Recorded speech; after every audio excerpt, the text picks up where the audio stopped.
Hi guys, hope you're doing good. So ఇవాళ అయితే మనం డే 2 అనమాట. మనమైతే ఇవాళ 2 డిఫరెంట్ ప్లేసెస్కి వెళ్తున్నాం. One is Kitch-iti-Kipi. Yeah, it's a weird name, but it's a crystal clear water bubbles rises like a teeny volcano. And next we explored the Sable Falls, which is in the deep forest and having a tall trees shaded with the fall colors.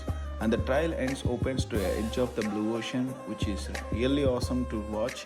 And by the time we returned, it was already a late night, and our Airbnb hidden room is waiting for us.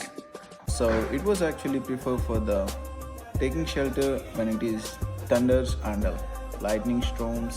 So yeah, it's just a secret hideaway.